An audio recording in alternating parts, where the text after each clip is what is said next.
I thought that Ryan Day coached scared for a large portion of that game. And I think that Ryan Day has lost a portion of this fan base. I don't know if it's all of it. And I know that drives you crazy. But I sent you a tweet during the post game that was from a buddy of mine who covers Ohio State, or he covers it for a fan site, but it was a funny tweet. He said, Ryan Day is 56-7 in his career at Ohio State, and all the 7 losses were the only games I care about. And you thought that was insane, but I think there's a large portion of Ohio State fans who watch this game and go, why are you settling for a 52-yard field goal with 38 seconds left and a timeout before halftime? Why aren't you giving special wrinkles that you spend all year inserting into this game? And I don't want to blow the end of the Washington game, but Kalen DeBoer faced a 4th and 1 from his own 29-yard line with a minute left in a tie game and a rivalry game and went for it. You played to win the game. And not only did he go for it, but he drew up a play that fooled the cameraman and fooled everybody watching it. Incredible. And it's like, I don't know when I watch Ohio State play Michigan if they do anything even close to creative as it pertains to being aggressive or, installing things specifically for that game. Coaches used to spend all year putting things in their bag to pull out of the bag in this game. And Ohio State just does not out-scheme their opponents.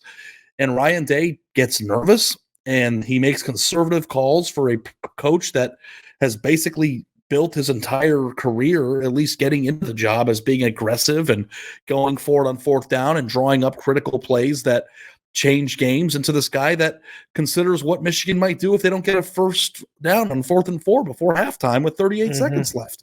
And I think when you coach that way, it permeates on your team. I think that your team goes into the locker room with a missed 52-yard field goal and 32-degree weather, wondering if their coach trusts them or if they are in a position to actually win. And frankly speaking, if you watch the Ohio State-Michigan game, there were a few breaks that went right and went wrong for both teams. Ohio State most certainly could have won that game. And I think part of the reason why they lost is because their coach scared. Am I crazy? Yeah. Well, no, I mean, I think the clear example, obviously, at the end of the first half where you're making some decisions there. We talked about this on the reaction show earlier today, but that play ended with 38 seconds. You had a timeout left in your bag. You've got a 4th and 4. And I said, listen, if you truth serumed everybody on that offense, what would they all think of the decision to pack it in and kick? And I think if you had a chance to get that kick 10 yards closer, 15 yards closer, Ari, you never know. One missed tackle and you're winning at halftime. You don't know. You got, Marvin the Martian out there running the show. He's a pretty good player. He's pretty tough to tackle in space sometimes. I just think the idea that you should just, we're gonna go ahead and kick the 52-yarder in a college game, in an NFL game, settling for it. It's settling for it and accepting it. Malpractice, but it's poor. It's poor game management. Your Ohio State special teams has been bad all year. Your kicker has never made a field goal in a college game from that length. It's freezing outside. It's a rivalry game. And by the way, nobody said you had to go score a touchdown, but at least make it more manageable for them so that they get that extra 3 from the 25 instead of the 38 or whatever they were. Yeah. And get the 3 points. And then all of a sudden, you're not as frantic at the end of the game needing a touchdown. So it's just, to me, it's like, where's your bag, Ryan Day? Why are you whittling up in these games? And, Ohio State was dancing on the field before the game, and they were excited, and it looked like they were loose, but I feel like that was all fake. Like, it was fake loose. And, I criticized Kyle McCord after the game. I thought the interception that he threw on the 3rd drive of the game that gave Michigan a 7-0 lead was an awful decision and an awful throw. And if that play doesn't happen, then maybe the game goes a little bit differently. But like Ryan Day, I don't know how you fix this. It's not a talent issue. They have these players that, are able to perform, and their coach doesn't put them in the best position to win this game. And it's just, that is the fact. So, you roll your eyes at the notion that they should fire him. Well, but what should they do? Should they really fire? Should they fire him? I don't think that they should.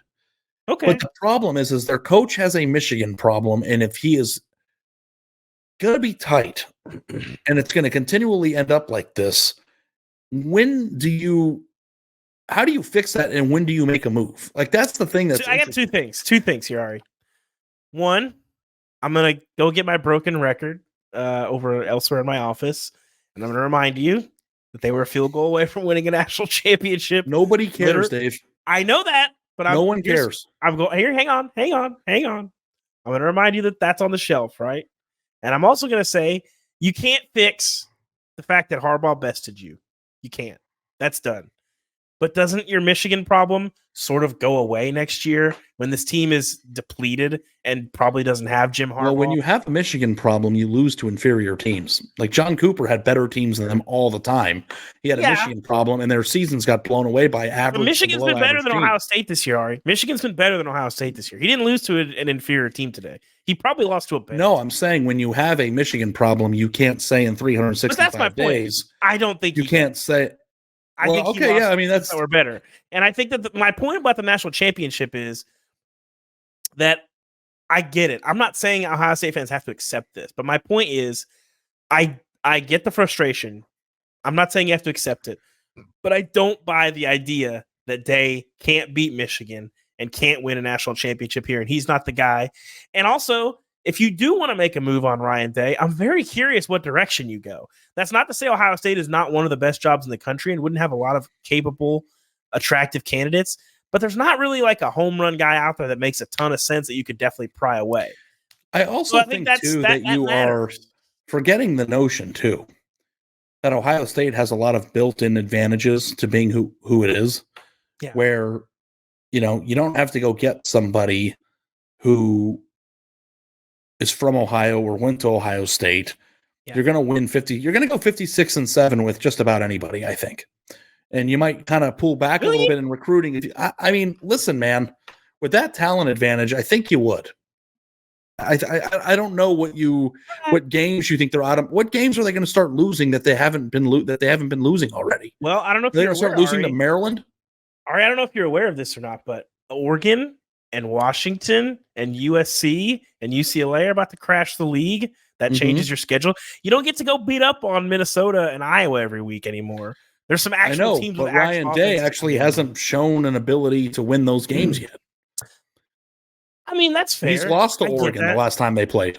I know. It's like, at a certain point, you got to start wondering, like, what is it that you're saving? And I think that this is I'm just playing devil's advocate here. My notion isn't to fire him right away, but I think you have to acknowledge that when your coach tightens up in the biggest game of the year and he changes his entire program in order to be tough enough to win and they still lose, it's like, what's next? Do you recruit better? Do you bring in new assistants? Their defensive coordinator made $2 million this year, and they were really awesome on the stats page. But when they needed to stop, Michigan ran it down their throat for 8 minutes. He made $2 million. Like, what do you do?